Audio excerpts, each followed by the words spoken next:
তোমার ভয় লাগে না? না, আমার ভয় নাই, আমার মৃত্যুর কোনো ভয় নেই। ঘরেও যদি মরতে হয় বাইরেও মরি। টিভি বা পুলিশের আর্মিদের কাছে বলবো যে গুলি কর, আমাকে গুলি কর।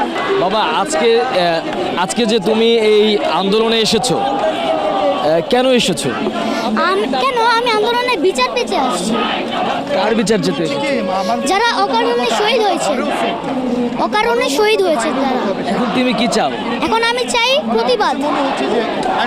আর আরেকটা চাই যে হাসিনা যেন এই প্রধানমন্ত্রীর চেয়ার থেকে সরে যায় এবং মিজানুর রহমান আজাদ যেন বসে যায়। আচ্ছা, দুই ভাইরা দুই হাত প্রসারিত করে গুলি খেলো, তাদের ব্যাপারে কি বলবো? তাদের